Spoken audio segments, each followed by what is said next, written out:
Jackie, we talked last time a little bit about this vision that Ezekiel has in chapter 8, right, where he's sort of transported, right? He's in Babylonia, but he has a vision where he's transported back to the temple. And man, is there some wild stuff going on in there. It's interesting because the vision he has is like a kind of weird conglomeration of different kinds of unauthorized practices in the temple. Yeah. I can read a few of them in his vision here. So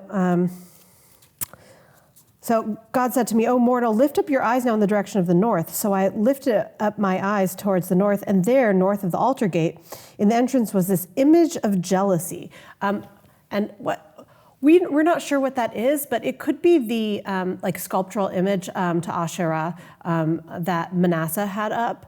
That Josiah's reform maybe didn't sufficiently get rid of or got rid of and then it came back. It could be a different one altogether, but it's one that's sort of like, this is a euphemism for something that is rivaling the presence of Yahweh there. He said to me, "Mortal, do you see what they are doing, the great abominations that the house of Israel are committing here to drive me far from my sanctuary? Yet you will see still greater abominations." And he brought me to the entrance of the court. I looked and there was a hole in the wall. And then he said to me, "Mortal, dig through the wall." And when I dug through the wall, there was an entrance. He said to me, "Go in and see the vile abominations that they are committing here." So I went in and I looked. There, portrayed on the wall all around, were all kinds of creeping things and loathsome animals. This is where the priestly notion of clean and unclean animals comes in. And all of the idols of the house of Israel. Before them stood 70 of the elders of the house of Israel, with Jaazaniah, son of Shaphan, standing among them. Each had his censer of his hand, and the fragrant cloud of incense was ascending. Then he said to me, "Mortal, have you seen what the elders of the house of Israel are doing in the dark, each in his room of images? For they say, 'The Lord does not see us. The Lord has forsaken the land.'" So this is an idea that they can just go about doing whatever they want because, God is no longer looking upon the temple, right? They're not even, willing to maintain what is left of... Right. Yeah, it's such a funny thing because, right, we have to remember, we're in this like intermediate period. There's been this big exile. So there's a sense that, right, God has abandoned the people, right, to their fate is in Babylonia's hands now. So let's just go trying to get some good stuff from elsewhere. But the temple's still standing. Yeah. Right? And it's almost like, this is like, oh, our parents have gone away for the weekend. Let's have a party. Exactly. These are the kinds of things that we would have liked to have done if God weren't watching. Yeah, which is Ezekiel's message throughout. Like, these people are irredeemable. Yeah. They are just, they will constantly be in breach of covenant, which is in fact what is said in Ezekiel 11. Then the Spirit of the Lord fell upon me and he said to me, "Say, thus says the Lord, this is what you think, O house of Israel. I know the things that come into your mind. You have killed many in this city and have filled its streets with slain. Therefore thus says the Lord God, the slain whom you have placed within it are the meat. And this city is the pot, but you shall be taken out of it. You have feared the sword, and I will bring the sword upon you." There's just, these people are completely irredeemable. Mm-hmm. Yeah, there's a sense throughout Jeremiah, right? We talk about visions of restoration, and we're going to get to, like, there's a giant one at the entire end of the book is really a vision of restoration. We talk about Jeremiah and this notion of, like, Israel's going to be restored, but it's also really clear that in Ezekiel's mind, it's not for the sake of the people. It's not because the people are good. Right, and I think that this brings us to chapter 18, and this really interesting discussion, and I think it's much more complex than people often make of it, of transgenerational punishment. This idea that the contested idea that the son or the children should suffer for the sins of the parent. And it begins with this proverb, right, that people just quote that has a kind of like authority in the land, right? "The parents have eaten sour grapes, yet the children's teeth are set on edge." Or the children's teeth are the ones that suffer for the sour grape eating of the parents. And Ezekiel goes on, and of course Jeremiah quotes the exact same proverb to say, to argue for individual accountability as opposed to collective accountability. But I think here Ezekiel's doing something a little bit more complex. He's testing out how individual accountability might actually work. And I think he comes to the conclusion that even individual accountability is not going to really cut it. It's usually read as, as a kind of championing of individual accountability. Mm-hmm. But I think that this is sort of said in a sarcastic tone to point out the limitations of being able to actually mete out punishment exactly to the person who has done the thing. And with a kind of admission that the nation will always, in some sense, be accountable, right? And this plays into, it's also an interesting passage for the fact that it will account for, what Ezekiel sees to be sins, right?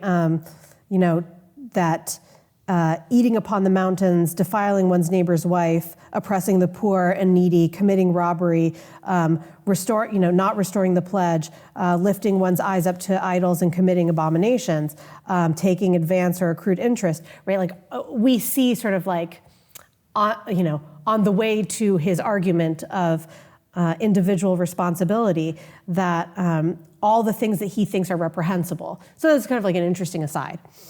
But the question here is this generation responsible for what previous generations did, right? Are the people in exile who are suffering as a result of exile, maybe they weren't the ones who committed all of the crimes for which they are being punished? Yes, they were. Right? This is the point. And the way this chapter is set up, and I agree with you, it does say, you're not responsible for the crimes that previous generations committed. And if you do well, you will be, you could be restored you could be saved on that account. But you won't do well. Right. But he says, the last, almost the last line is get yourselves a new heart and a new spirit. Mm-hmm. As if it's that easy, right? That is actually, it's one thing to say, stop doing this. But what he's saying is, you would need to change who you are top to bottom, right. In your very innermost being. Right. This is 36, right? In Ezekiel 36, this idea that what is the way that the people can be restored, right? I will sprinkle clean water upon you, and you shall be clean from all your uncleanness, and from all your idols I will cleanse you. A new heart I will give you, and a new spirit I will put within you. Of course, it's really interesting here because, a heart is not the organ of love, right? It's the organ of cognition, and it's also the location of all speech, right? Mm-hmm. And all sort of literary expression, all knowledge. It's all held in there, for redeployment at a later period. So it's saying everything that you've learned before, let's just forget that. We're going to throw away your heart because it's not dynamic. It's stone, right? Let's give you one of flesh, one that's dynamic, one that can change with the times. So we'll give you a new heart of flesh. And also this language of spirit, which is also sort of recalling, this is part of the priestly language that Ezekiel's engaged in, going back, already to the priestly creation story. And this we see also throughout. From the very first vision of the dome, the rakia, that shows up in the first vision, we know he's so deeply steeped in this that he's able to use that language to his immediate audience, who presumably are the elite exiled, who know this language and can understand exactly what his message is. Yeah, for me, the other thing that this language of the new heart picks up on is also from priestly writings, is like the hardening of the heart, right? Yeah. So, God, back in Exodus, hardens Pharaoh's heart in order to make him worse, right? Like he hardens Pharaoh's heart so that Pharaoh won't do the right thing because he wants to show off all his power. What does it mean to harden the heart? Right. I mean, he's countermanding the will of the individual. But in a sense, here the heart of stone idea. It's also closing off the ability to express oneself, right? So you cannot. Your heart is of stone. You are unable to learn new information. Yeah. So this is like the reversal of the hardening of the heart, right? This is, your heart it's done, right? Like it's not just hardening, it's hardened, right? You are irredeemably that way. With a stubborn forehead. And whereas, right, back in, earlier in the book, Ezekiel was like, come on, it's so easy, just change your heart and your spirit. Right here, there's an admission, like, you couldn't possibly. The only way I can do this, the only way this happens is if I do surgery on you, right? Like, and you use the language of heart transplant, right? I will give you a new heart. I will put a new spirit within you. I'll put my spirit within you and make you follow my statutes, right? Which is to say, it is still with the notion of if the hardening of the heart of Pharaoh is like, I'm going to make him do something bad. Here, this putting in a new heart and spirit is like, it's still not enough to just put them in there because the people still I'm going to do this. I'm going to make you. I'm going to put my spirit upon you and force you to obey. That's the best I can do with you because on your own, we've seen what happens. Exactly.